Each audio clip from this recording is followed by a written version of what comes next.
এক ইন্ডিয়ানকে জিজ্ঞেস করছি, সে আমার একটা লোকাল বাস কাউন্টারের এদিক দেখাই দিছে যে ওই জায়গা থেকে গেলে বাস পাওয়া যাবে। তারপরে ওই লোকাল বাসের মাধ্যমে এই বর্ডার এরিয়ায় যে বাস স্ট্যান্ড আছে ওই বাস স্ট্যান্ড যায় 36 রিঙ্গিত দিয়া কুয়ালালামপুরের টিকিট কাটি।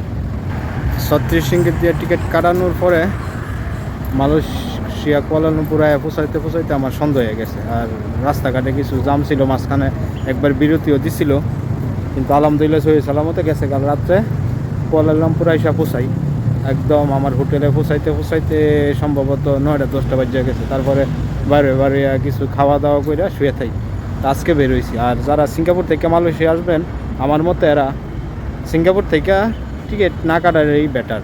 টাকা বাঁচাইতে চাইলে আপনি বাইঙ্গা চলে আসেন, তবে একটু সকাল সকাল বেরোতে হইব, কারণ সিঙ্গাপুর মালয়েশিয়ার বর্ডারে প্রচুর লোক আসা যাওয়া করে। ঠিক আছে, যদি একটু জলদি না পারেন তাইলে অনেক লেট হয়ে যাইব। আর